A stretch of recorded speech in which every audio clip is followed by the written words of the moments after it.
خوش نصیب لوگ وہ جن کو نصیب ہو صحبت اللہ۔ راہ ولی میں وہ تاثیر دیکھی، بدلتی ہزاروں کی تقدیر دیکھی۔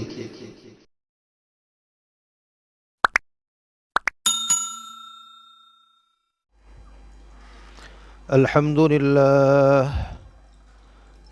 لله نحمده ونستعينه ونستغفره ونؤمن به ونتوكل عليه ونعوذ بالله من شرور أنفسنا ومن سيئات أعمالنا من يهده الله فلا مضل له ومن يضلله فلا هادي له ونشهد أن لا إله إلا الله وحده لا شريك له ونشهد أن سيدنا ونبينا ومولانا محمدا عبده ورسوله صلى الله تبارك وتعالى عليه وعلى آله وأصحابه وبارك وسلم. أما بعد فأعوذ بالله من الشيطان الرجيم. بسم الله الرحمن الرحيم. وضرب الله مثلا للذين آمنوا امرأة فرعون إذ قالت رب ابن لي عندك بيتا في الجنة ونجني من فرعون وعمله ونجني من القوم الظالمين. صدق الله مولانا العظيم وصدق رسوله النبي الأمي الكريم ونحن على ذلك لمن الشاهدين والشاكرين والحمد لله رب العالمين.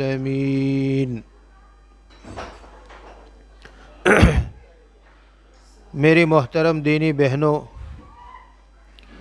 اللہ تبارک و تعالی نے قرآن کریم میں چند عورتوں کے واقعات بیان فرمائے ہیں۔ بعض تو بد کردار عورتوں کے واقعے اللہ تبارک و تعالی نے ذکر فرمائے کہ جنہوں نے اللہ تبارک و تعالی سے بغاوت اور اللہ تبارک و تعالی کے ساتھ سرکشی کے ساتھ زندگی گزاری، ان کا تذکرہ اور ان کا انجام اللہ تبارک و تعالی نے قرآن کریم کے اندر ذکر فرمایا۔ جیسے امرأت نوح اور امرأت لوط، یعنی نوح علیہ السلام کی بیوی اور لوط علیہ السلام کی بیوی کا تذکرہ اللہ تبارک و تعالی نے قرآن کریم کے اندر فرمایا۔ یہ دونوں عورتیں نبی کے گھر میں ہونے کے باوجود، نبی کی اہلیہ اور نبی کی بیوی ہونے کے باوجود اللہ تبارک و تعالی کی مخالفت کے اوپر، اللہ تبارک و تعالی کے احکامات سے بغاوت کے اوپر اور سرکشی کے اوپر تلی رہی۔ اللہ تبارک و تعالی نے ان کا انجام بھی بہت برا کیا۔ اس کا تفصیلی واقعہ اللہ تبارک و تعالی نے قرآن کریم کے اندر ذکر فرمایا ہے۔ تو بعض بد کردار عورتوں کا بھی اللہ تبارک و تعالی نے تذکرہ کیا، اور بعض ایسی خواتین کا اور بعض ایسی عورتوں کا اللہ تبارک و تعالی نے ذکر فرمایا کہ جو بہت نیک سیرت خاتون تھیں اور بہت نیک دیندار خاتون تھی۔ ایسی خواتین کا بھی اللہ تبارک و تعالی نے تذکرہ کیا کہ ان خواتین نے مخالف سے مخالف حالات کے باوجود اور مخالف سے مخالف ماحول کے باوجود وہ اللہ تبارک و تعالی کے ایمان کے اوپر جمی رہی، اور بہت استقامت کے ساتھ اذیتیں برداشت کر کے بھی، تکلیفیں برداشت کر کے بھی وہ اپنے ایمان کے اوپر جمی رہی، اور اللہ تبارک و تعالی کی توحید کے ساتھ اور اللہ تبارک و تعالی کی وحدانیت کے اقرار کے ساتھ وہ دنیا سے گئی، اور کسی صورت میں اپنے ایمان سے ان کے قدم ڈگمگائے نہیں، مخالف سے مخالف حالات کے باوجود۔ ایسی ہی ایک عورت کا اللہ تبارک و تعالی نے قرآن کریم کے اندر تذکرہ فرمایا ہے۔ میں نے خطبے کے اندر جو آیتیں تلاوت کی اس میں اللہ تبارک و تعالیٰ نے ایسی ہی ایک عورت کا ذکر کیا ہے، اور وہ عورت ایک ظالم بادشاہ فرعون کی عورت تھی۔ اللہ تبارک و تعالیٰ نے ان کا پاکیزہ قصہ قرآن کریم کے اندر ذکر کیا ہے۔ فرعون یہ مصر کا بادشاہ تھا۔ ہلکا سا پنکھا چلا گا۔ اس زمانے میں مصر کے جو بادشاہ ہوا کرتے تھے ان کا لقب فرعون ہوتا تھا۔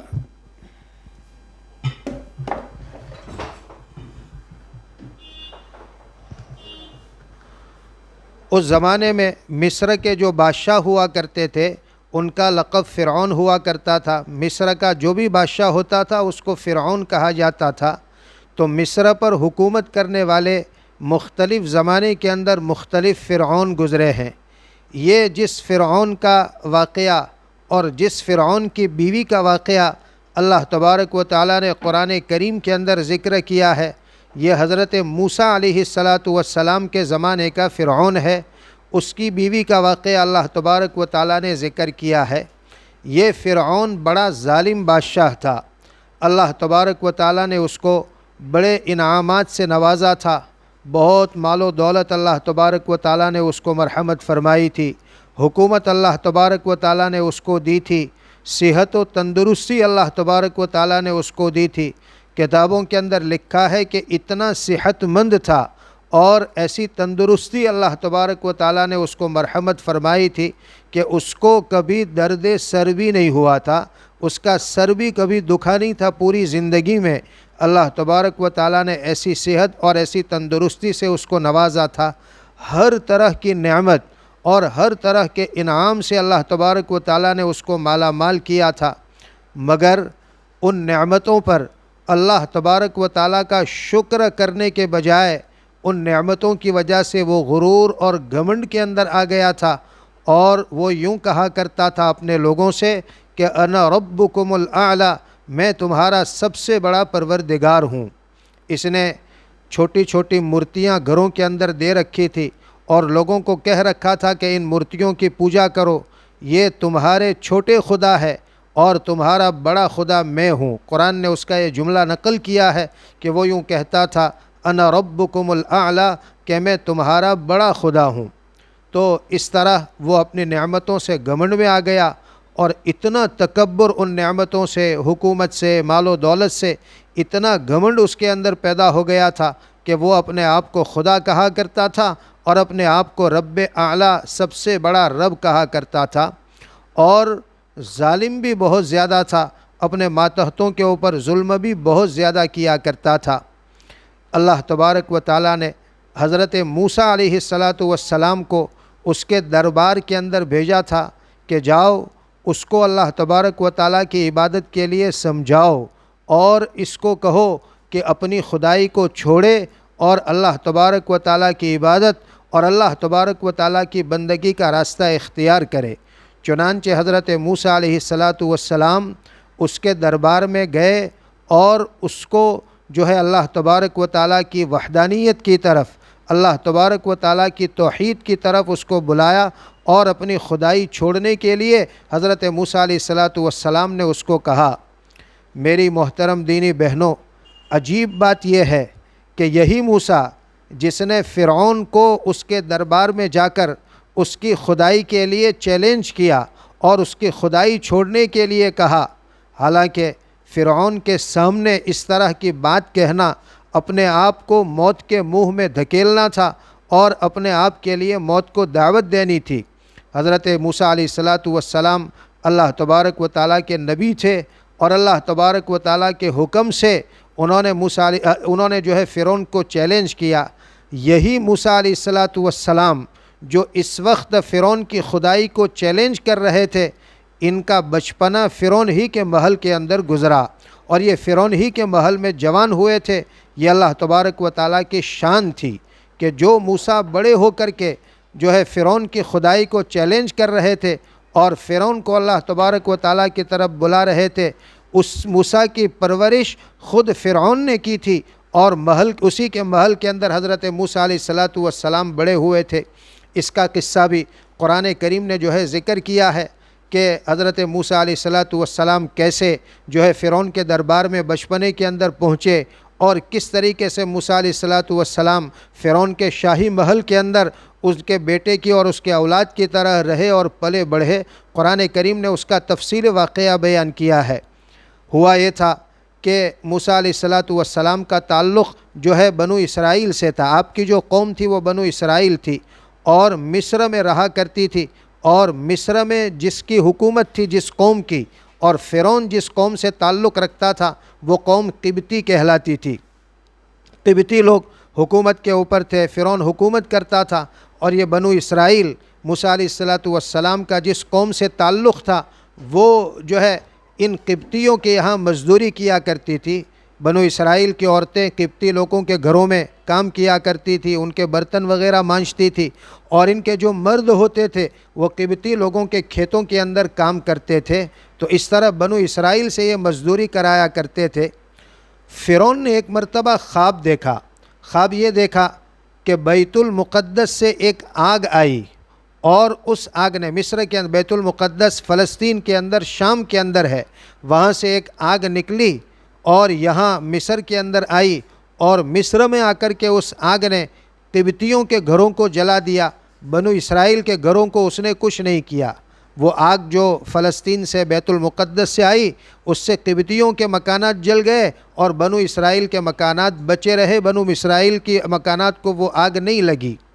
یہ خواب فرعون نے دیکھا اور صبح کو اپنے درباریوں سے اس خواب کا ذکر کیا کہ میں نے یہ خواب دیکھا ہے، تعبیر بتاؤ، اس کی تعبیر کیا ہوگی۔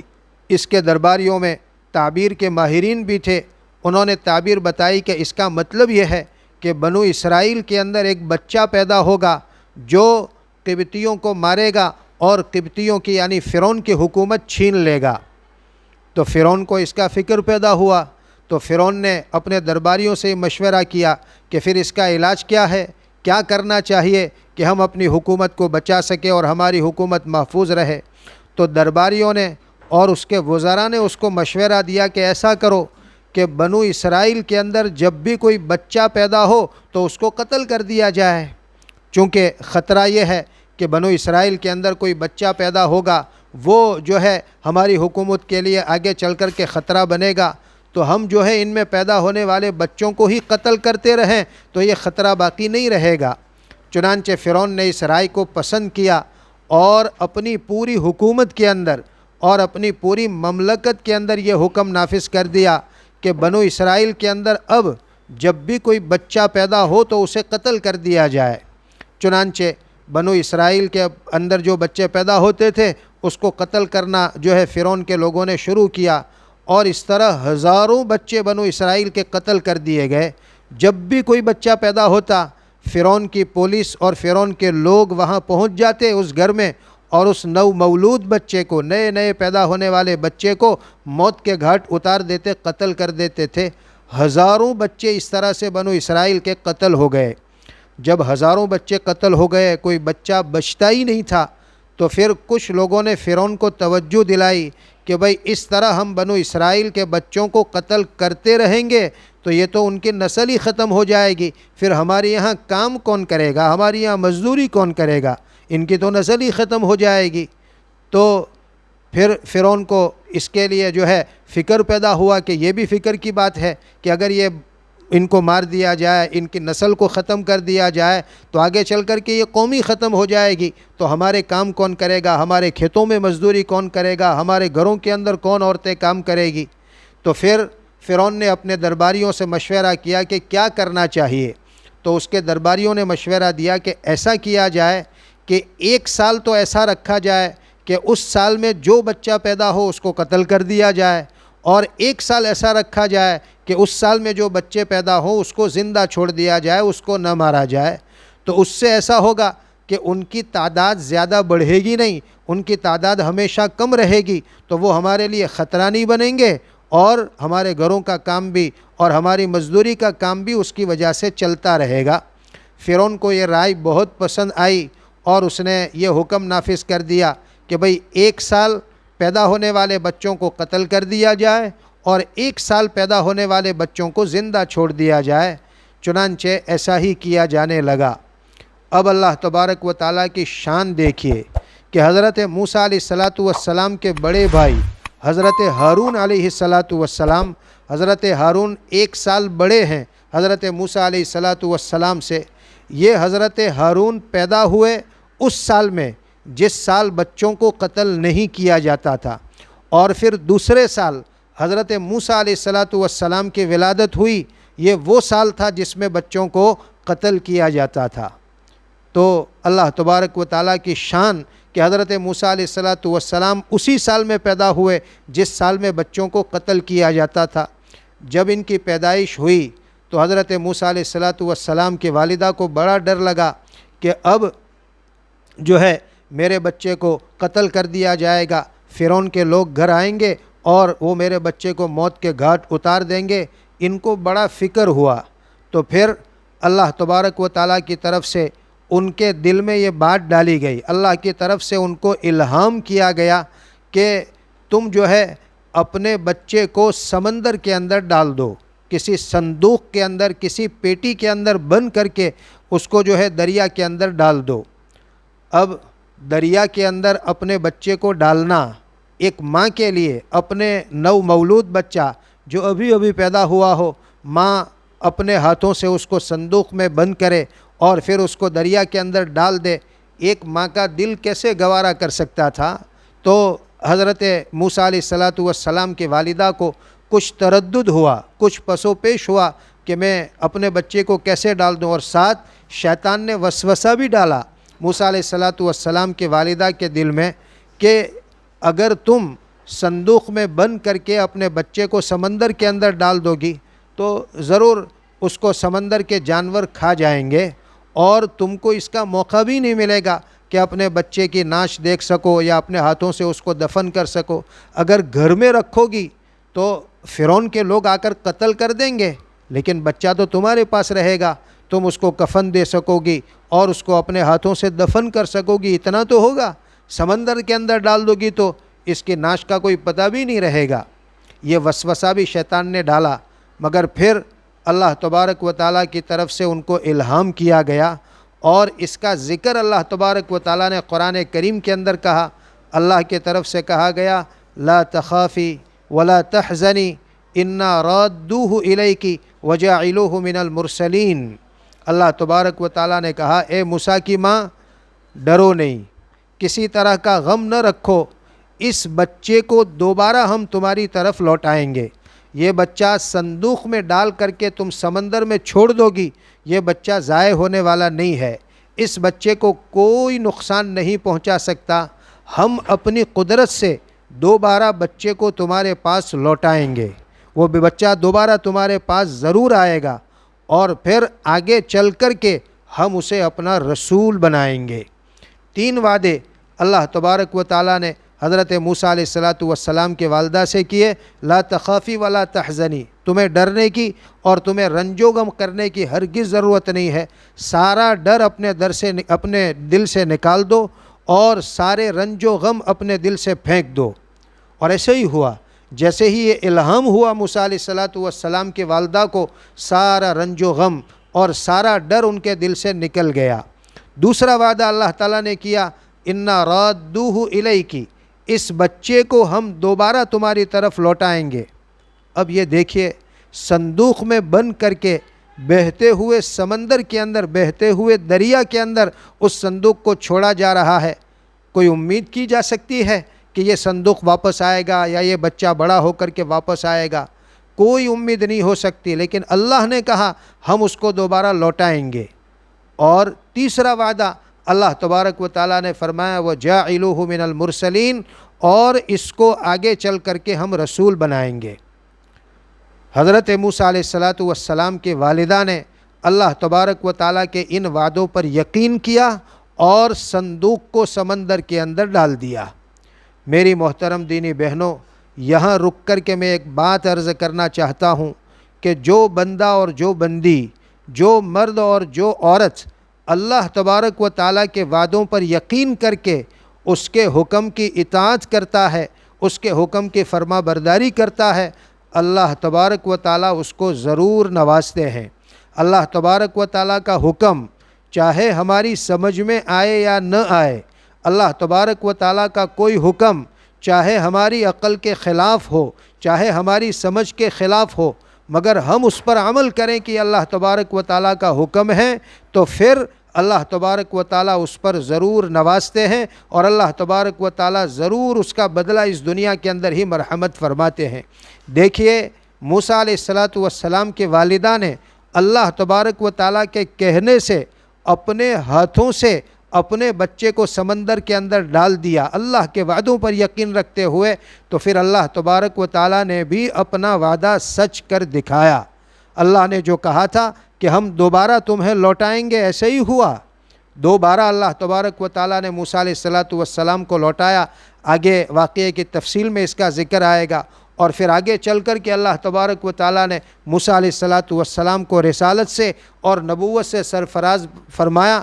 نہ صرف وہ رسول بنے بلکہ اللہ تبارک و تعالیٰ نے پیغمبروں میں بھی بڑا پیغمبر ان کو بنایا۔ پیغمبر تو بہت سارے اللہ تبارک و تعالیٰ نے دنیا میں بھیجے، ان میں چند پیغمبر بڑے پیغمبر کہے جاتے ہیں، اس میں سے اللہ تبارک و تعالیٰ نے حضرت موسیٰ علیہ السلام کو بنایا۔ یہ ان کی ماں نے اللہ کے وعدوں پر یقین رکھتے ہوئے اللہ تبارک و تعالیٰ کے حکم پر عمل کیا، تو اللہ تبارک و تعالیٰ نے بھی ان کے لیے اپنا وعدہ سچ کر دکھایا۔ تو گویا اس میں ہمارے لیے سبق ہے کہ ہمیں ہر حال میں اللہ تبارک و تعالیٰ کے حکم پر عمل کرنا ہے، اللہ کے وعدوں پر یقین رکھنا ہے۔ ہم اللہ کے حکموں پر عمل کریں گے، چاہے کیسے ہی مخالف حالات کیوں نہ ہو، اور چاہے کیسا ہی مشکل عمل کیوں نہ ہو، کیسے ہی مشکل حالات کیوں نہ ہو، مگر ہم اس میں اللہ تبارک و تعالیٰ کے حکم کو نہ چھوڑیں اور اللہ تبارک و تعالیٰ کے حکم پر عمل کریں، تو اللہ تبارک و تعالیٰ ضرور اپنے وعدوں سے ہمیں نوازتا ہے، اور اللہ تبارک و تعالیٰ ضرور اس کا بدلہ ہمیں مرحمت فرماتے ہیں۔ خیر، حضرت موسیٰ علیہ السلام کے والدہ نے صندوق میں بند کر کے موسیٰ علیہ السلام کو سمندر کے اندر ڈال دیا۔ اب اللہ تبارک و تعالیٰ کی قدرت کا کرشمہ دیکھیے کہ وہ صندوق پانی کے ساتھ بہتے بہتے فرعون کے محل تک جا پہنچا۔ فرعون نے جو ہے سمندر کے کنارے محل بنایا تھا، ان کی بیوی حضرت آسیہ اس محل کے اندر رہتی تھی۔ بالکل کنارے پر، وہاں سمندر کے کنارے پر پہاڑ تھا، اور اس پہاڑ کی بلندی کے اوپر وہ محل بنا رکھا تھا، اور اس کے نیچے سے وہ سمندر بہتا تھا۔ ایسا خوشنما محل جو ہے فرعون نے بنایا تھا۔ تو وہاں محل کے پاس سمندر میں اس شاہی محل کی کچھ عورتیں، کچھ کام کرنے والی اور محل کی جو عورتیں تھیں وہ نہا رہی تھی۔ وہ صندوق بہتے بہتے وہاں تک گیا، تو جو عورتیں شاہی محل کی وہاں سمندر کے اندر نہا رہی تھی، انہوں نے وہ صندوق دیکھا، اور وہ صندوق انہوں نے پکڑ لیا جو پانی میں بہتا ہوا تھا، اور پھر جو ہے انہوں نے اس کو کھولنا چاہا، لیکن پھر ان کے آپس میں یہ بات ہوئی ہوگی کہ اگر اس صندوق کے اندر کوئی قیمتی چیز نکلی تو پھر ہو سکتا ہے ہمارے اوپر چوری کا الزام لگے کہ بھئی اس میں دوسری چیزیں بھی تھی، وہ انہوں نے لے لی۔ اس لیے انہوں نے پھر آپس میں یہ مشورہ کیا ہوگا کہ بھئی ہمیں صندوق کھولنا نہیں ہے، یہ صندوق لے جا کر کے ہم بادشاہ کی بیوی، فرعون کی بیوی آسیہ کو دے دیں، وہی اس محل کے اندر رہتی تھی۔ چنانچہ وہ عورتیں اس صندوق کو لے کر کے حضرت آسیہ کے پاس محل کے اندر پہنچی، اور ان کو وہ صندوق حوالے کیا کہ یہ پانی میں تیر کر کے آیا ہے۔ حضرت آسیہ نے بہت سوچ کر کے کہ بھئی اس صندوق کے اندر کیا چیز ہو سکتی ہے، اس انتظار کے ساتھ اور اس شوق کے ساتھ اس صندوق کو کھولا۔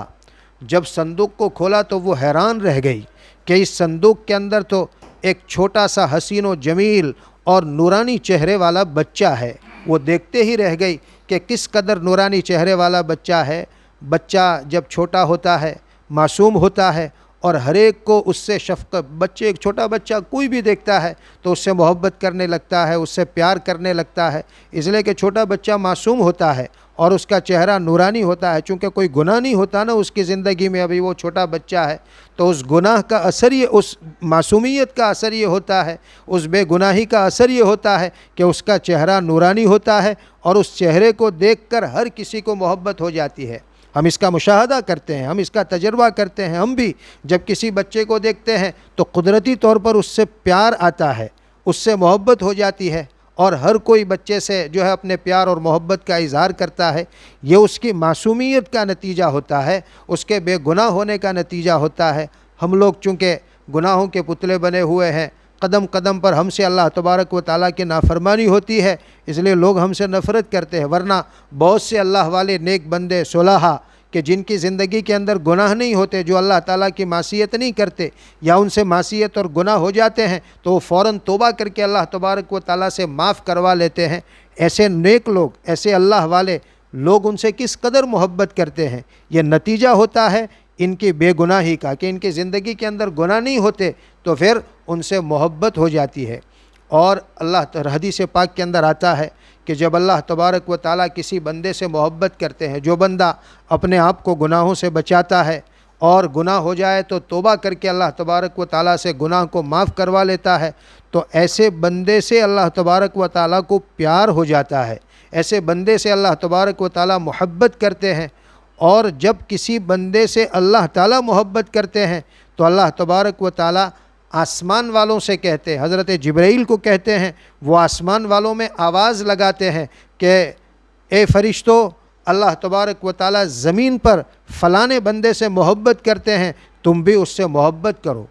وہ بے گناہ ہے نا، اس نے اپنے گناہ اللہ تبارک و تعالیٰ سے معاف کروا لیے، تو اس کا نتیجہ یہ ہوتا ہے کہ اللہ اس سے محبت کرنے لگتے ہیں، اور جب اللہ محبت کرتے ہیں تو حضرت جبرائیل سے اعلان کروا کر فرشتوں کو بھی اس سے محبت کرنے کے لیے کہتے ہیں، اور پھر اس بندے کی محبوبیت زمین والوں میں بھی ڈال دی جاتی ہے، یعنی زمین والے بھی اس بندے سے محبت کرنے لگتے ہیں۔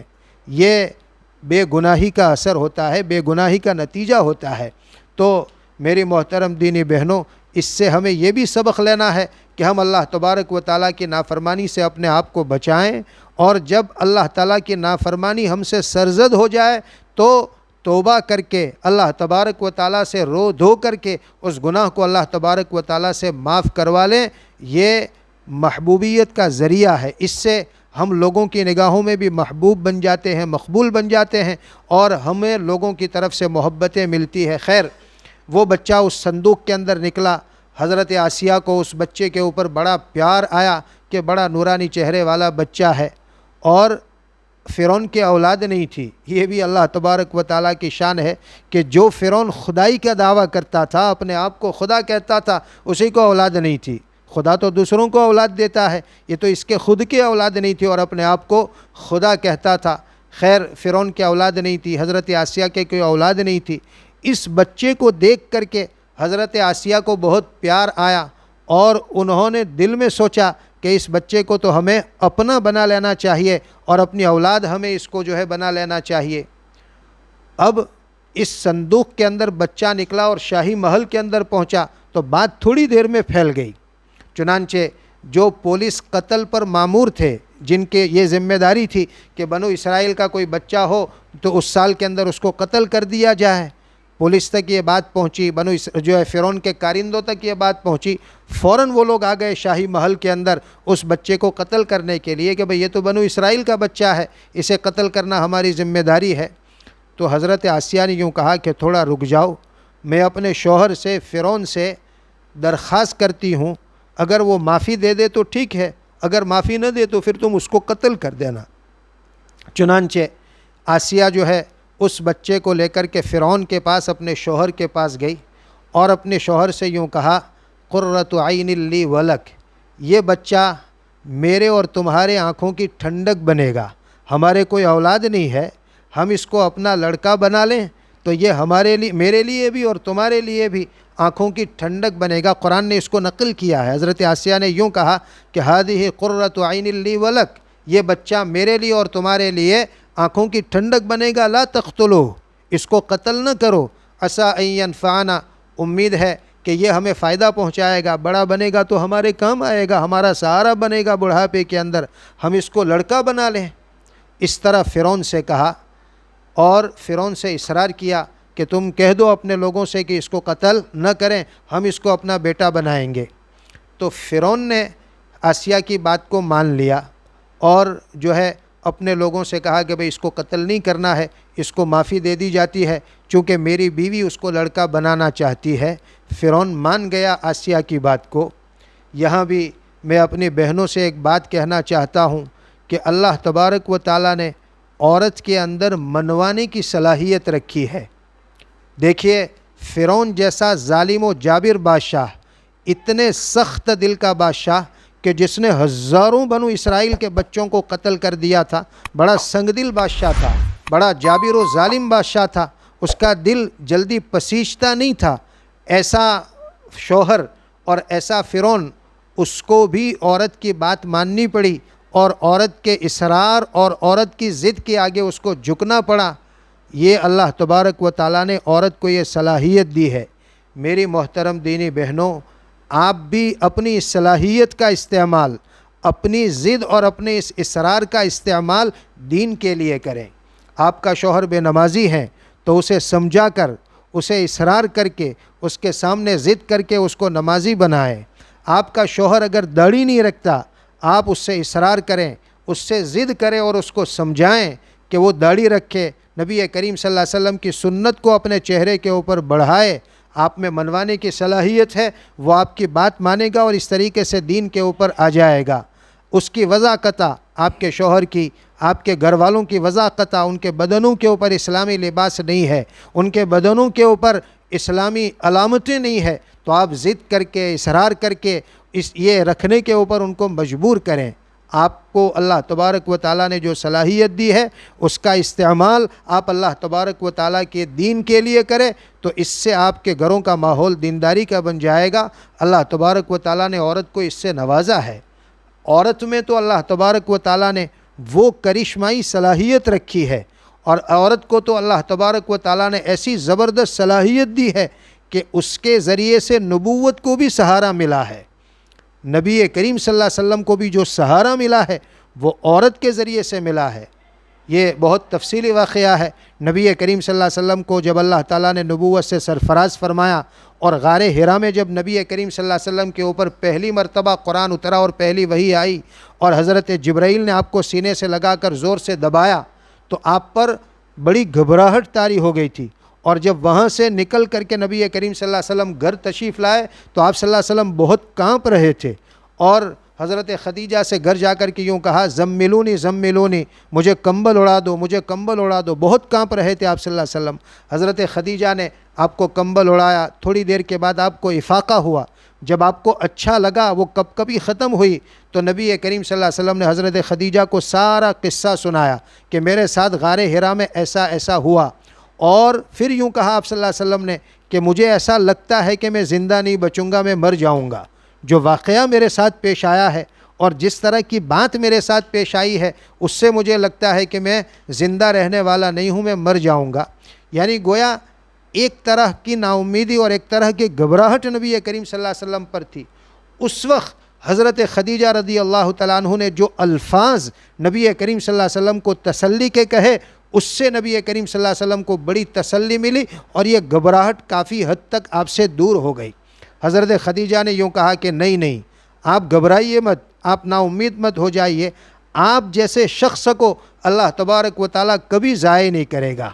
آپ تو لوگوں کے لیے کتنا کام کرتے ہیں، آپ تو جو مجبور لوگ ہوتے ہیں ان کی مدد کرتے ہیں، جو مصیبت زدہ لوگ ہوتے ہیں ان کی مدد کرتے ہیں، آپ مہمانوں کے مہمان نوازی کرتے ہیں، آپ تو لوگوں کے خوب کام آتے ہیں۔ ایسے شخص کو جو لوگوں کے کام آتا ہو، ایسے شخص کو اللہ تعالیٰ ضائع نہیں کرتا، تو آپ کو اللہ ضائع نہیں کرے گا۔ اس انداز سے حضرت خدیجہ رضی اللہ تعالیٰ عنہا نے نبی کریم صلی اللہ علیہ وسلم کو یہ کلمات کہے اور یہ باتیں کہی کہ نبی کریم صلی اللہ علیہ وسلم کو بہت تسلی ہو گئی، اور جو ایک نا امیدی کی اور گھبراہٹ کی کیفیت تھی وہ نبی کریم صلی اللہ علیہ وسلم سے ختم ہو گئی۔ یہ عورت کی صلاحیت ہے کہ حضرت خدیجہ سے نبی کریم صلی اللہ علیہ وسلم کو سہارا ملا۔ اللہ تبارک و تعالیٰ نے عورت میں ایسی صلاحیت رکھی ہے۔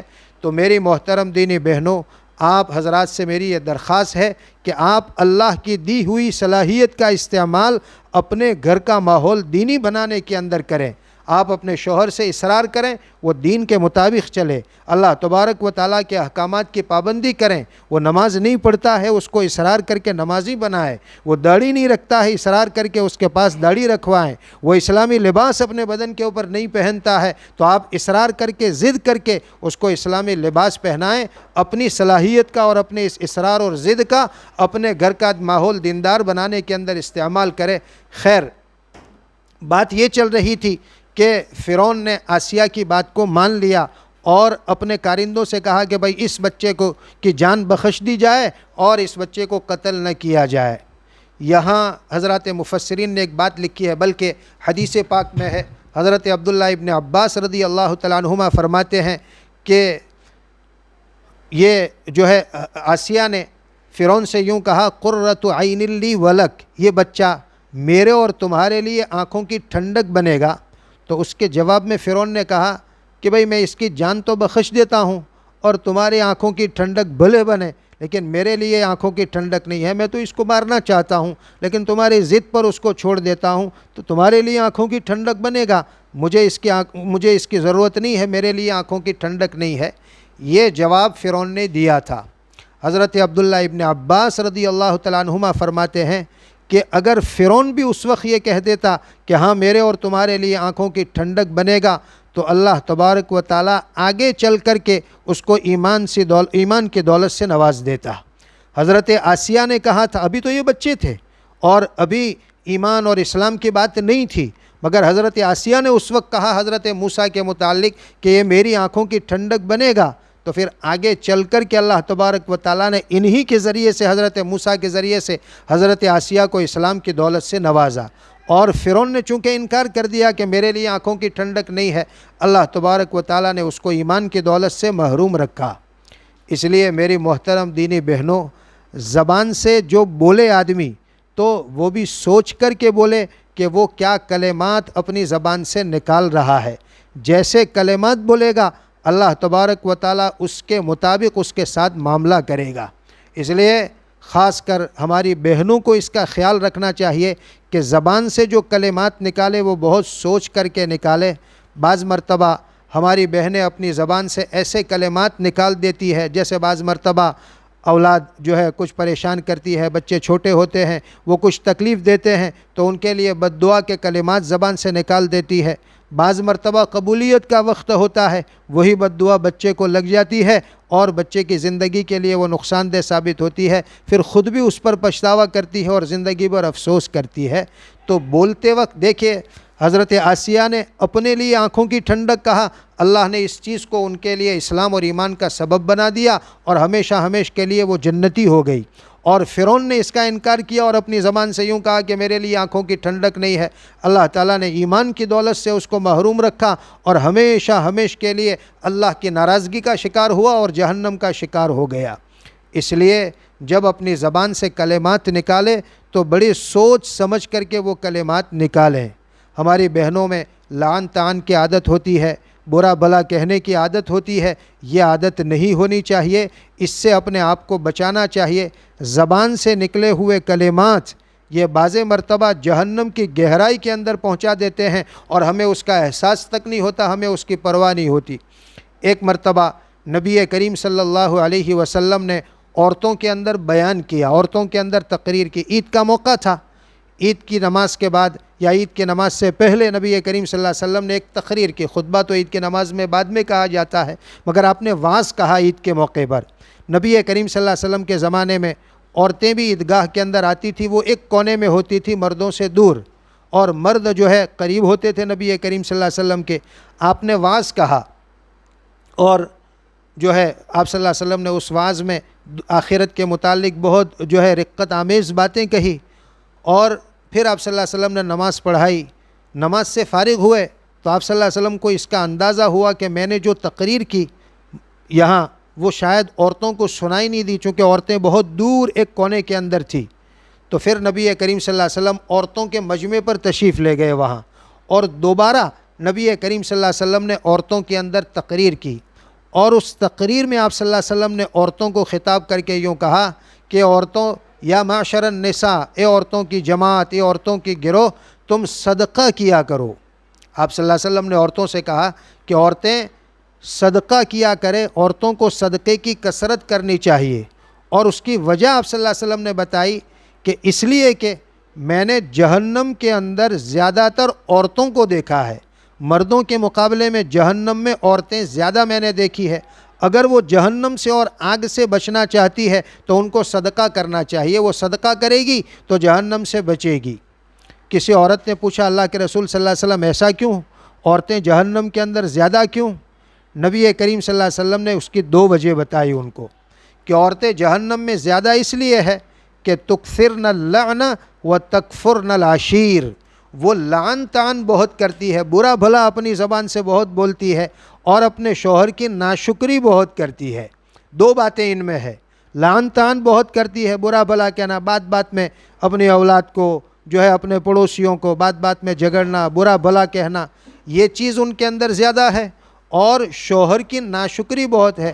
شوہر ان کے لیے کتنا ہی راحت کا سامان کیوں نہ کرے، کتنا ہی سہولت کا انتظام گھر کے اندر کیوں نہ کرے، مگر ہمیشہ ان کی زبانوں کے اوپر شکایت رہتی ہے، ان کی زبان کے اوپر شکوہ رہتا ہے، کبھی شکریہ کے کلمات ان کی زبانوں پر نہیں آتے، اور کبھی وہ شوہر کے احسان مند نہیں ہوتی، بلکہ ہمیشہ ناشکری ہی کرتی ہے۔ بلکہ ایک حدیث میں نبی کریم صلی اللہ علیہ وسلم نے فرمایا کہ 50 سال تک ایک شوہر 50 سال تک اپنی عورت کے ساتھ احسان کا معاملہ کرے، اور 50 سال کے بعد اگر اس کی کوئی ضرورت وہ پورا نہ کر پائے تو وہ یوں کہتی ہے کہ تیرے ساتھ رہ کر مجھے ملا ہی کیا، ایک چتھڑا اور ایک لتھڑا۔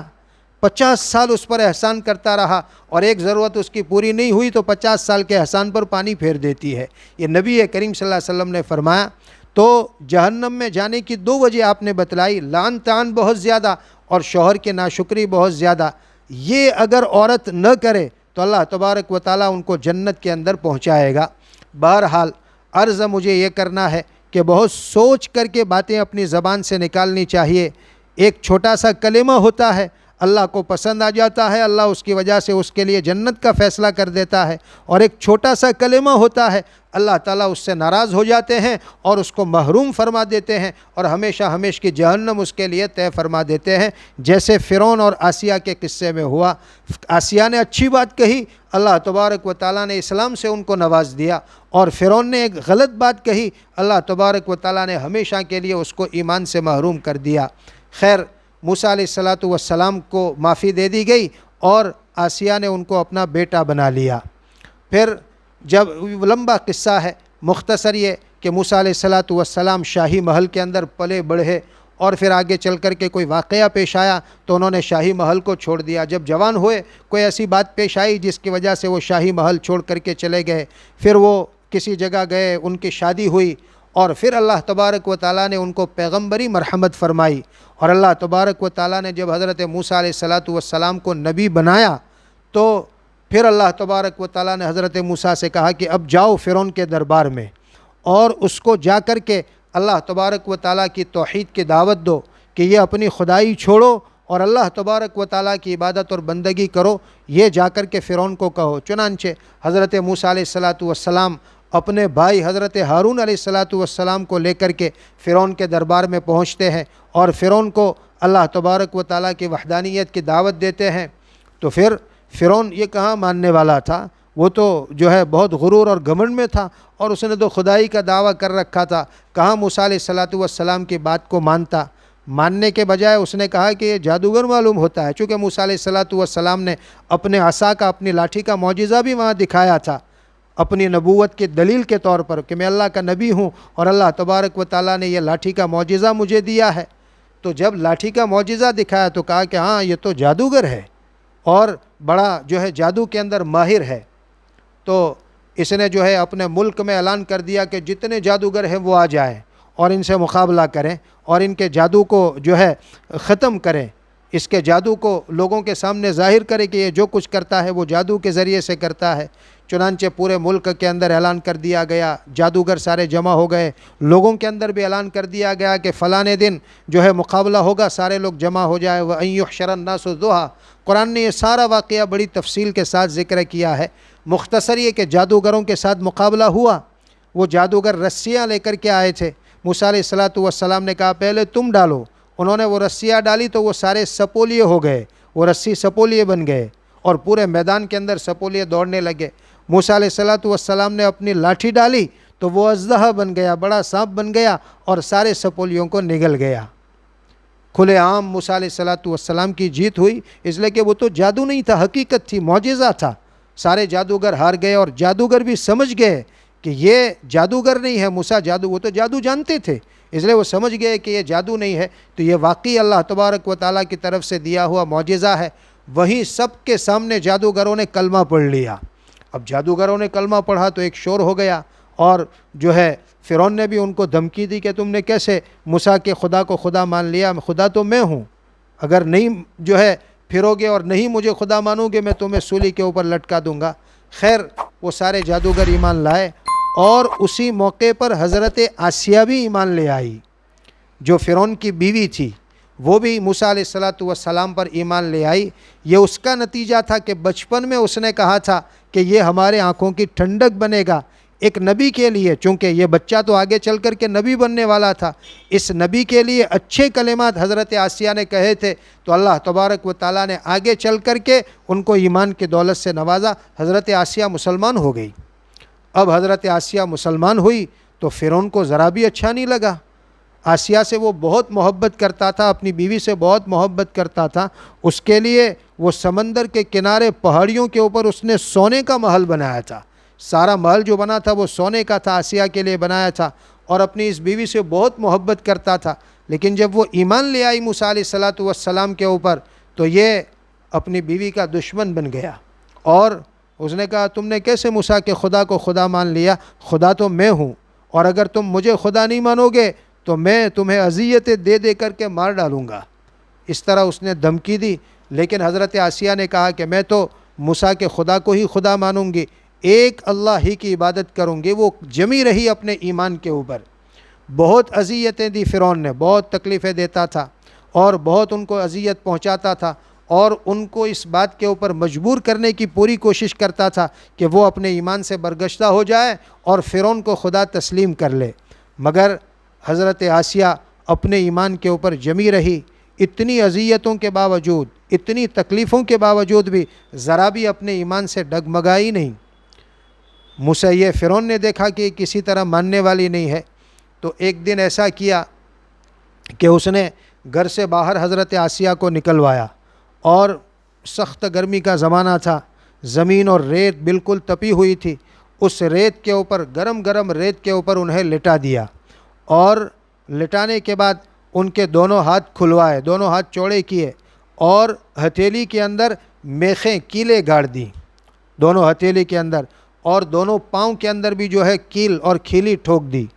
اب آپ اندازہ لگائیں، عورت جو جسمانی اعتبار سے کمزور ہوتی ہے اور مرد کے مقابلے میں برداشت کرنے کی طاقت اس میں بہت کم ہوتی ہے، اب ایک کمزور عورت، اور وہ بھی ایسی عورت کہ جس کی زندگی ناز و نعم میں گزری، جس کی زندگی شاہی محل کے اندر ساری سہولیات اور عیش کے اندر گزری، اس کو ایسی تکلیف برداشت کرنا پڑے، گرم گرم ریت پر لیٹی ہوئی ہے، ہاتھ پاؤں میں کھیلیں ٹھوکی ہوئی ہے اور اس میں سے خون جا رہا ہے، اور فرعون کے لوگوں کی طرف سے اس کو کہا جا رہا ہے کہ فرعون کو خدا مان لو، یہ ساری اذیتیں ختم ہو جائے گی، لیکن وہ ساری اذیتوں کو برداشت کر رہی ہے اور یوں کہہ رہی ہے کہ نہیں، میں تو موسیٰ کے خدا کو ہی خدا مانوں گی، اور اس کے سوا میں کسی کو خدا نہیں مان سکتی۔ تو اس کے بعد فرعون نے یوں کہا کہ اس کے سینے کے اوپر بڑا پتھر رکھ دو۔ چنانچہ حضرت آسیہ کے سینے پر بڑا پتھر رکھ دیا گیا تاکہ وہ ادھر سے ادھر نہ ہو سکے، اپنے آپ کو ہلا نہ سکے۔ پھر اس کے بعد یوں کہا فرعون نے اپنے کارندوں سے کہ ایک بڑے سے بڑا پتھر لاؤ، اور اس کو یوں کہو کہ یہ تمہیں آخری وارننگ ہے، اگر تم فرعون کو خدا مان لیتی ہو ٹھیک ہے، تمہیں جو ہے ان ساری مصیبتوں سے نجات دے دی جائے گی، اور وہی ساری شاہی سہولیتیں اور وہی ناز و نعم تمہیں لوٹا دیا جائے گا، اور اعزاز اور عزت تمہیں دی جائے گی، اور اگر نہیں مانتی فرعون کو خدا تو پھر یہ پتھر اس کے منہ پر دے مارنا اور اس کو کچل دینا، یہ مر جائے گی۔ چنانچہ وہ پتھر لانے کے لیے گئے، اور وہ پتھر لے کر کے آئے، اور جو ہے یہ آسیہ سے کہا کہ اگر تم فرعون کو مانتی ہو تو ٹھیک ہے، نہیں مانتی تو یہ پتھر سے تمہیں کچل دیا جائے گا۔ اس موقع پر حضرت آسیہ اللہ تبارک و تعالیٰ سے دعا کرتی ہے، جس کو اللہ تبارک و تعالیٰ نے قرآن کریم کے اندر اس دعا کو نقل کیا۔ اس موقع پر اپنی دل میں حضرت آسیہ اللہ تبارک و تعالیٰ سے دعا کرتی ہے، رب ابنی لی عندک بیتن فی الجنت ونجنی من فرعون وعملہ ونجنی من القوم الظالمین۔ یہ 3 دعائیں حضرت آسیہ نے اس موقع پر اللہ تبارک و تعالیٰ سے کی ہے۔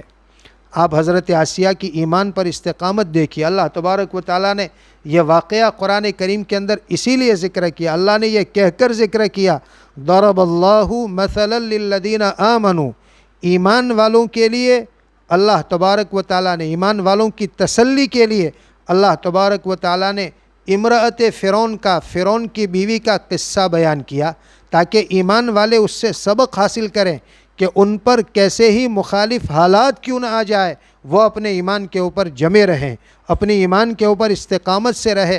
اگر وہ اپنے ایمان کے اوپر جمے رہیں گے، ضرور اللہ تبارک و تعالیٰ کی مدد ان کے ساتھ آئے گی، اور اللہ تبارک و تعالیٰ ان کے پائے استقامت کو لغزش نہیں کھانے دے گا، ان کے پائے استقامت میں ڈگمگاہٹ نہیں آئے گی۔ یہ اپنی طرف سے پختگی دکھائیں، یہ اپنی طرف سے استقامت دکھائیں، کیسے ہی مخالف حالات کیوں نہ ہو، مگر اپنے ایمان پر جمے رہنے کا عزم دکھائیں، تو پھر اللہ تبارک و تعالیٰ ان کی مدد کرتے ہیں اور ایمان کے اوپر ان کو قائم رکھتے ہیں، جیسے امرأت فرعون نے کیا، حضرت آسیہ نے کیا، فرعون کی بیوی نے کیا، کہ کیسی اذیتیں ان کو دی گئی، کیسی تکلیفیں ان کو دی گئی، مگر وہ اپنے ایمان سے نہیں ہٹی، تو اللہ تبارک و تعالیٰ نے ان کو نوازا۔ 3 دعائیں انہوں نے اللہ تبارک و تعالیٰ سے کی اس موقع پر جبکہ ان کے ہاتھ پاؤں میں کیلیں ٹھوکی ہوئی ہے، اس سے خون نکل رہا ہے، گرم گرم ریت پر ان کو لٹایا گیا ہے، سینے پر بڑا پتھر رکھا ہوا ہے، اور ایک بڑا پتھر ان لوگوں کے ہاتھوں میں ہے، اس سے ان کا چہرہ کچلنے کی پوری تیاری ہے۔ ایسے موقع پر وہ اللہ تبارک و تعالیٰ سے دعا کرتی ہے کہ اللہ میری موت تو یقینی ہے، اور یہ جو کچھ میں نے اپنی حالت بنائی ہے مظلومیت کی، وہ تیری خاطر، تیرے ایمان کی خاطر، میں تیری ایمان کو اور تیری توحید کو چھوڑنا نہیں چاہتی۔ میں تجھ سے گزارش کرتی ہوں کہ اس کے بدلے میں نے شاہی محل چھوڑا تیرے ایمان کی خاطر، تیری توحید کی خاطر، تو میں تجھ سے درخواست کرتی ہوں کہ تو مجھے اپنے پاس، اپنے پڑوس میں جنت کے اندر گھر دینا۔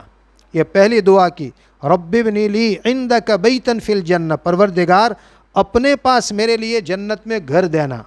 یہاں ایک عجیب بات لکھی مفسرین نے کہ اس عورت کا اللہ تبارک و تعالیٰ سے عشق دیکھیے کہ اللہ کی ذات سے ان کو کتنا عشق ہے، اور اللہ کی ذات سے ان کو کتنا تعلق ہے کہ اللہ سے مانگ رہی ہے تو پہلے اللہ کا جوار، اللہ کا پڑوس مانگ رہی ہے، گھر بعد میں۔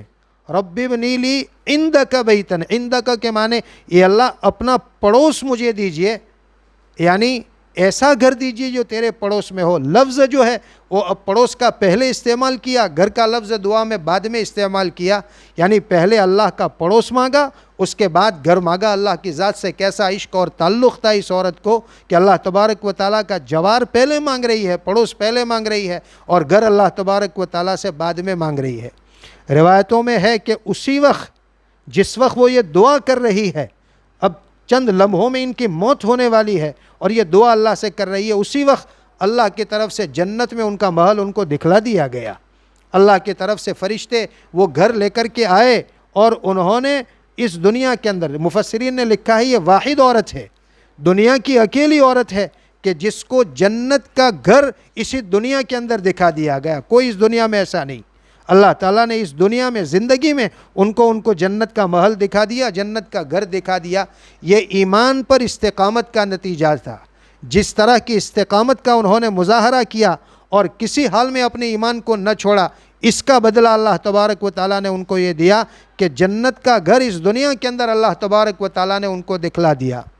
تو 2 دعا تو ہی اللہ کا جوار مانگا اور اللہ تبارک و تعالیٰ سے جنت میں گھر مانگا، اور تیسری دعا کی، وَنَجِّنِي مِن فِرْعَوْنَ وَعَمَلِهِ وَنَجِّنِي مِنَ الْقَوْمِ الظَّالِمِينَ، مجھے فرعون اور اس کے کام سے اور ظالم قوم سے اللہ تو مجھے نجات دے۔ تو یہ موت سے مفسرین نے لکھا ہے کہ اس دعا کی قبولیت یہ ہوئی، فوراً دعا قبول ہوئی۔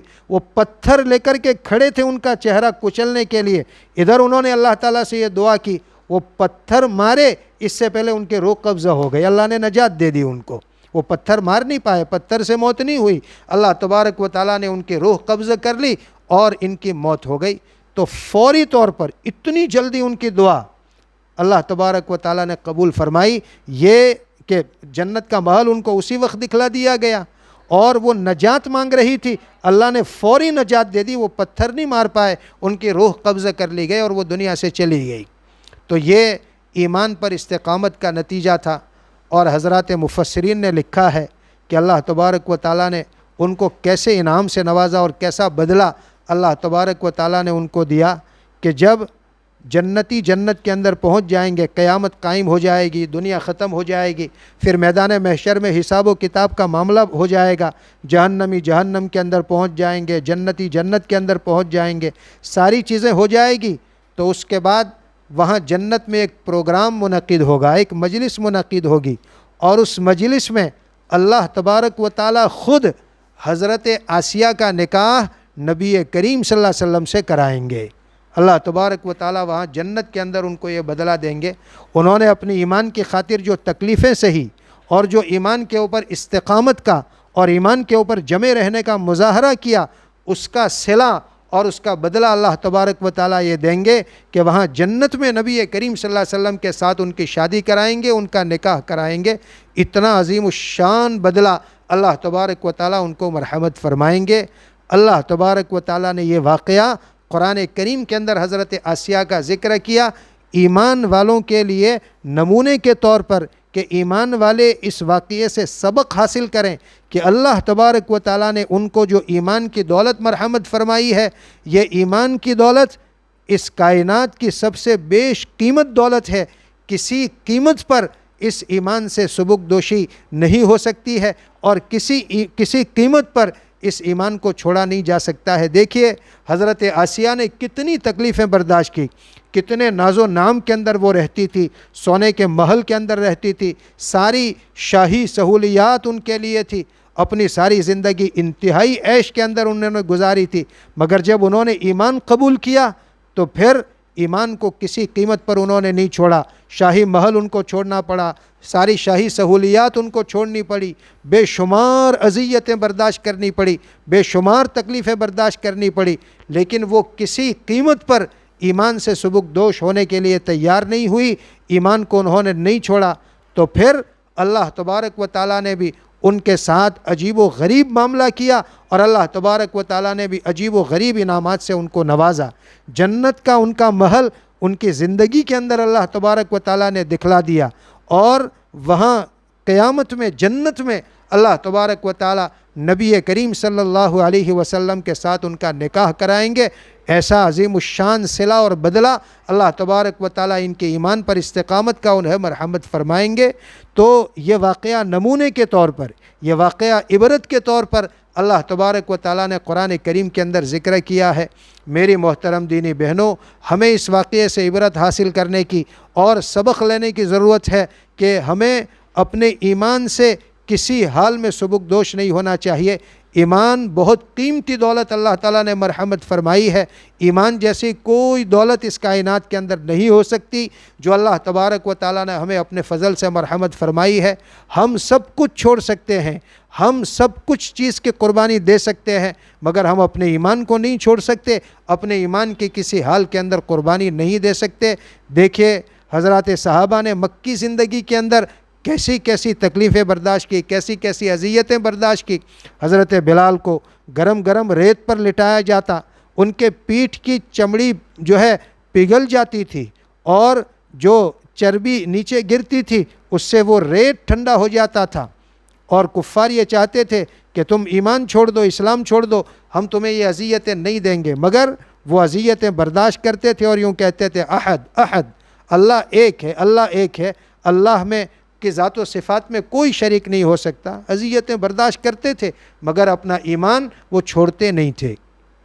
تو بہرحال یہ واقعہ قرآن کریم کا بیان کیا ہوا میں نے آپ حضرات کے سامنے اسی لیے پیش کیا ہے، آپ بہنوں کے سامنے، کہ اس کو اللہ تبارک و تعالیٰ نے ہمارے لیے سبق کے طور پر ذکر کیا ہے کہ ہمیں تسلی ہو کہ جب ہم نے ایمان قبول کیا ہے تو مصیبتیں تو آئے گی، ہمارے مخالف ماحول تو بنایا جائے گا، اس طرح اللہ تبارک و تعالی ہم کو آزماتا ہے، اور اس طرح اللہ تبارک و تعالی ہمارا امتحان لیتا ہے، ہمیں اس پر جمے رہنا ہے۔ اللہ نے قرآن میں کہا احسب الناس ان یترکوا ان یقولوا آمنا وهم لا یفتنون، یعنی کیا لوگ یہ خیال کرتے ہیں کہ انہوں نے جب یوں کہا کہ ہم ایمان لے آئے تو پھر وہ ایسے ہی چھوڑ دیے جائیں گے، ان کو آزمایا نہیں جائے گا؟ نہیں، تم نے اللہ کا کلمہ پڑھا ہے، اللہ کو ایک مانا ہے، تو پھر آزمائشیں تمہارے اوپر آنی ہے، پھر امتحان اور بلا اور مصائب تمہارے اوپر آنے ہیں۔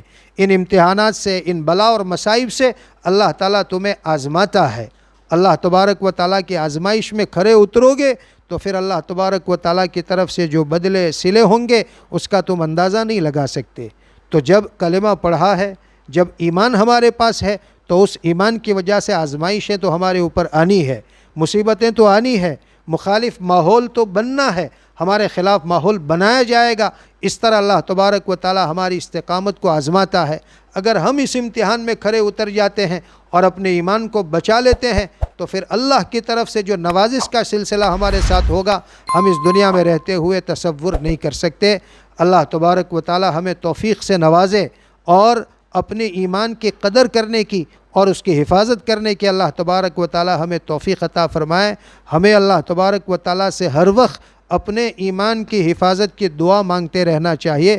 اللہم ثبتنا علی الایمان، نبی کریم صلی اللہ علیہ وسلم نے یہ دعا ہمیں سکھائی ہے کہ اللہ ہمارے ایمان پر ہمیں جمائے رکھ، یہ اللہ ہمارے ایمان پر ہمیں استقامت عطا فرما۔ ہم اللہ سے مانگتے رہے، اپنے دل سے عزم بھی کریں کہ ہم کسی حال میں اپنا ایمان نہیں چھوڑیں گے۔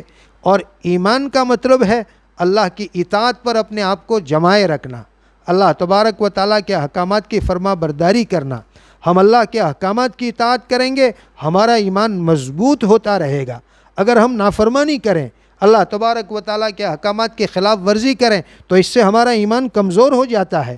ہم معمولی باتوں پر اللہ کے حکم کو چھوڑ دیں، کوئی معمولی بات پیش آئی، نماز ہم نے چھوڑ دی، ذرا سا کوئی کام پیش آیا، ہم نے نماز چھوڑ دی کہ بعد میں پڑھ لیں گے، ذرا سی کوئی بات پیش آئی، شادی بیاہ کا موقع ہے، اب ڈر ہے کہ بھئی گھر کی عورتیں ناراض ہو جائیں گے، رشتہ دار ناراض ہو جائیں گے، اللہ کے حکم کو توڑ دیا اور وہ کام کر لیا جو اللہ تبارک و تعالیٰ نے منع کیا ہے، خاندان کی ناراضگی کی وجہ سے، گھر کی عورتوں کی ناراضگی کی وجہ سے، معمولی باتوں پر ہم اللہ کے حکم کو چھوڑ دیں، اس سے ایمان کمزور ہو جاتا ہے۔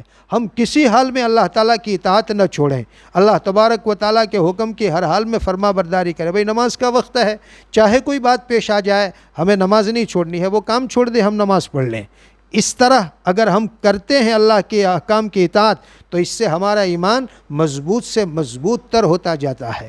تو ایمان کی حفاظت کا بہت مؤثر ذریعہ اللہ کی اطاعت اور اللہ کے احکامات کی تابعداری ہے، اس سے ایمان مضبوط ہوتا ہے۔ اور جب اللہ کی اطاعت چھوٹتی ہے، اللہ تبارک و تعالیٰ کے احکامات کی مخالفت ہوتی ہے تو پھر ایمان کمزور پڑتا جاتا ہے۔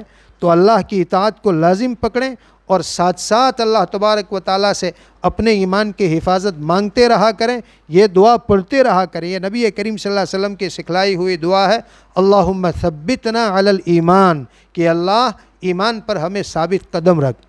اللہ سے دعا کی جاتی ہے تو اللہ تبارک و تعالیٰ ضرور اس کو قبول کرتے ہیں، اللہ دعاؤں کو رد نہیں کیا کرتے۔ اللہ نے تو خود کہا ہے وقال ربکم ادعونی استجب لکم، تمہارا پروردگار تم سے کہتا ہے کہ مجھ سے مانگو، مجھ سے دعا کرو، میں تمہاری دعا قبول کروں گا۔ تو اللہ نے تو وعدہ کیا ہے، ہم دعا کریں گے، اللہ تعالیٰ دعا ضرور قبول کریں گے۔ اس لیے اللہ تعالیٰ سے دعا بھی کرتے رہا کریں کہ اللہ تبارک و تعالیٰ ہمارے ایمان کی حفاظت فرمائے۔ جو کچھ کہا گیا اللہ تبارک و تعالیٰ اس کے اوپر عمل کرنے کی توفیق عطا فرمائے، اور آج کے ہمارے اس جمع ہونے کو بے انتہا اللہ تبارک و تعالیٰ قبول فرمائے۔ وآخر دعوانا ان الحمد للہ رب العالمین۔ بسم اللہ الرحمن الرحیم۔ اللہم لک الحمد کلہ ولک الشکر کلہ بیدک الخیر کلہ وإلیک یرجع الامر کلہ۔ اللہم لا نحصی ثناء علیک انت کما ثنیت علی نفسک۔ اللهم صل على سيدنا ونبينا ومولانا محمد وبارك وسلم. اللهم ربنا آتنا في الدنيا حسنة وفي الآخرة حسنة وقنا عذاب النار. اللهم إنا نسألك الهدى والتقى والعفاف والغنى. اللهم إنا نسألك العفو والعافية والمعافاة الدائمة في الدين والدنيا والآخرة. اللهم اللهم اصلح لنا شأننا كله اللهم اهدنا واهد بنا واجعلنا سببا لمن اهتدى اللهم آت نفوسنا تقواها وزكها أنت خير من زكاها أنت وليها ومولاها اللهم اغفر لنا ولوالدينا ولأساتذتنا ولمشائخنا ولجميع المؤمنين والمؤمنات والمسلمين والمسلمات إنك سميع قریب مجیب الدعوات برحمتک یا ارحم الراحمین۔ اے اللہ تو ہمارے ساتھ فضل و کرم کا معاملہ فرما، ہماری ساری خطاؤں سے درگزر فرما۔ اے اللہ ہم بہت گنہگار ہیں، خطا کار، قصوروار، مجرم و سیاہ کار ہیں۔ اے اللہ تو ہماری ساری سیاہ کاریوں کو معاف فرما۔ اے اللہ تو ہم سے راضی ہو جا، ہمیں اپنے سے راضی کر لے۔ اے اللہ اپنی رضامندی والے کام کرنے کی ہمیں توفیق عطا فرما، اپنی ناراضگی والے کاموں سے ہماری پوری حفاظت فرما۔ اے اللہ ہمارے آج کے اس جمع ہونے کو قبول فرما۔ اے اللہ ہمارے آج کے اس جمع ہونے کو قبول فرما، اپنی دین اور اپنے شریعت کی پوری پابندی تو ہمیں نصیب فرما۔ اے اللہ تیری شریعت پر کما حق عمل کرنے کی تو ہمیں توفیق عطا فرما۔ اے اللہ ہماری ان بہنوں کو جو دین کی بات سننے کے لیے جمع ہوئی تھیں، اے اللہ تو ان کو بے حد قبول فرما۔ اے اللہ تو ان کو 100% دیندار بنا، 100% اپنی شریعت پر عمل کرنے والی بنا۔ اے اللہ پردے کا اہتمام کرنے والی بنا۔ اے اللہ نمازوں کا اہتمام کرنے والی بنا۔ اے اللہ ہم سبوں کے ایمان کی حفاظت فرما۔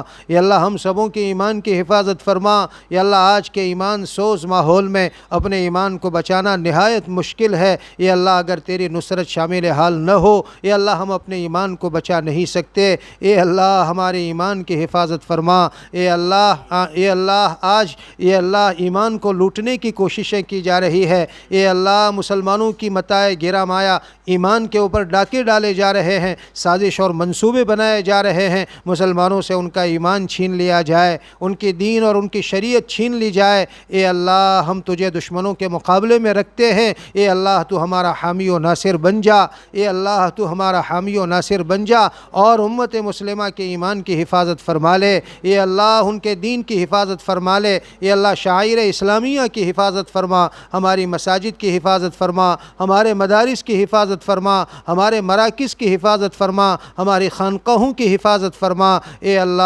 اللہ تو ہم سبوں کی پوری حفاظت فرما۔ اے اللہ اپنے اپنے وقت پر ہم سبوں کو اے اللہ حسن خاتمہ نصیب فرما۔ اے اللہ حسن خاتمہ نصیب فرما۔ اے اللہ جس وقت ہم دنیا سے جا رہے ہوں، اے اللہ تو ہم سے راضی ہو، ہم تجھ سے راضی ہوں، تیرا کلمہ ہماری زبانوں پر جاری ہو۔ اے اللہ تیرے اور تیرے بندوں کے حقوق میں سے کوئی واجب الادا حق ہم پر باقی نہ رہ گیا ہو۔ اے اللہ ایسی خوشگوار موت نصیب فرما۔ اے اللہ برے خاتمے سے پوری حفاظت فرما۔ اے اللہ برے خاتمے سے پوری حفاظت فرما۔ اے اللہ بڑا ڈر لگتا ہے، اے اللہ اعتبار تو خاتمے کا ہے، اے اللہ اعتبار تو خاتمے کا ہے۔ اے اللہ سوئے خاتمہ سے پوری حفاظت فرما اور حسن خاتمہ ہم سبوں کو نصیب فرما۔ اے اللہ قبر کی منزل کو آسان فرما۔ اے اللہ آخرت کی منزلوں میں پہلی منزل ہے، وہ پار ہو گئی، بعد کی ساری منزلیں آسان ہے۔ اے اللہ وہاں پکڑے گئے کہیں نہیں بچیں گے۔ اے اللہ تو قبر کی منزل کو آسان فرما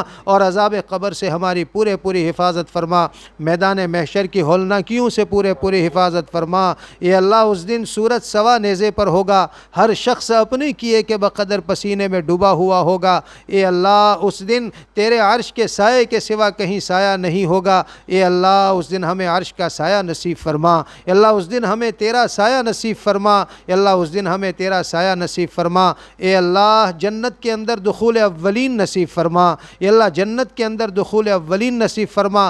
حوض کوثر پر نبی کریم صلی اللہ علیہ وسلم کے ہاتھوں جام نصیب فرما۔ اے اللہ ہمیں ان بد نصیبوں میں سے نہ بنا جس کو تیرے نبی کے سامنے سے دھکے دے کر کے نکال دیا جائے گا۔ اے اللہ ہم اس سے پناہ چاہتے ہیں، اے اللہ ہمیں اس سے پناہ نصیب فرما اور نبی کریم صلی اللہ علیہ وسلم کے ہاتھوں حوض کوثر کا جام نصیب فرما۔ اے اللہ جہنم سے اور اس کے عذاب سے پوری حفاظت فرما۔ اے اللہ اس کے عذاب کو برداشت کرنے کی ہم میں طاقت نہیں ہے، اے اللہ ہم اس سے تیری خوب پناہ چاہتے ہیں۔ اے اللہ ہمیں پناہ نصیب فرما دے۔ اے اللہ ہم سبوں کے ساتھ فضل و کرم کا معاملہ فرما دے۔ دے، ہماری ساری جائز ضروریات کا اپنے خزانے غیب سے انتظام فرما دے، ہماری ساری جائز تمناؤں کو پورا فرما دے، ہماری ساری جائز مرادوں کو پورا فرما دے۔ اے اللہ ہم سبوں کو عافیت نصیب فرما، ہم سبوں کو عافیت نصیب فرما۔ اے اللہ اس مجلس میں جتنے لوگ ہیں اے اللہ ہر ایک کو تو عافیت سے مالا مال فرما، ہر ایک کو اپنی مغفرت اور بخشش سے مالا مال فرما۔ اے اللہ ہر ایک کی مرادوں کو پورا فرما، ہر ایک کی جائز تمناؤں کو پورا فرما۔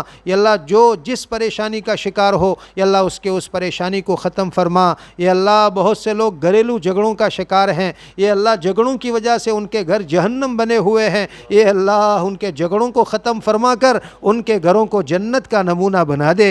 اے اللہ ان کے گھروں کو جنت کا نمونہ بنا دے، ایک دوسرے کے ساتھ محبت پیدا فرما دے، گھروں میں مودت و محبت کی فضائیں قائم فرما دے۔ اے اللہ ہم سبوں کے ساتھ فضل و کرم کا معاملہ فرما دے۔ اے اللہ ہم سبوں کے ساتھ فضل و کرم کا معاملہ فرما دے۔ اے اللہ جو مانگا وہ بھی مرحمت فرما دے، جو مانگنے سے رہ گیا وہ بھی مرحمت فرما دے۔ اے اللہ اب تک تجھ سے مانگ کر کے محروم نہیں رہے ہیں، اے اللہ اب بھی اور آئندہ بھی ہمیں محروم نہ فرما۔ اے اللہ جتنی خیر تیرے نبی پاک صلی اللہ علیہ وسلم نے تجھ سے مانگی ہے وہ ساری خیر ہمیں بھی عطا فرما، اور جتنی برائیوں سے تیرے نبی پاک صلی اللہ علیہ وسلم نے تجھ سے پناہ چاہی ہے اے اللہ ان ساری برائیوں سے ہمیں بھی پناہ نصیب فرما۔ ہماری دعاؤں کو اپنے فضل و کرم سے اور حضور پاک صلی اللہ علیہ وسلم کے صدقے اور طفیل میں قبول فرما۔ وصلی اللہ تعالی علی خیر خلقہ سیدنا و مولانا و اولانا محمد وعلی آلہ وصحبہ اجمعین۔ سبحان ربک رب العزت عما یصفون وسلام علی المرسلین والحمد للہ رب العالمین۔